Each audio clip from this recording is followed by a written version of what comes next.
PSM Makassar versus Persikabo akan menjadi ujian taktik bagi pelatih PSM Bernardo Tavares. PSM sedang ditinggal dua bek andalannya yang mendapat akumulasi, namun laga tersebut penting untuk dimenangkan tim Juku Eja untuk menjaga kans juara.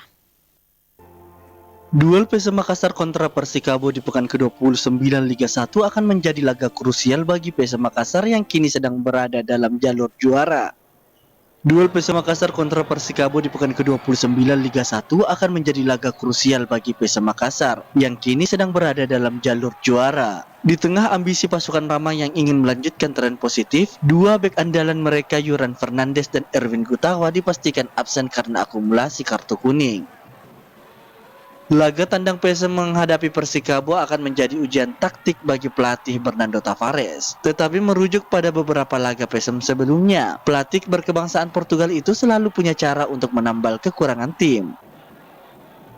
Bernardo Tavares telah membawa PSM tampil konsisten sepanjang gelaran Liga 1 musim ini. Ia kerap melakukan rotasi pemain di momen-momen tertentu dan hasilnya berjalan baik.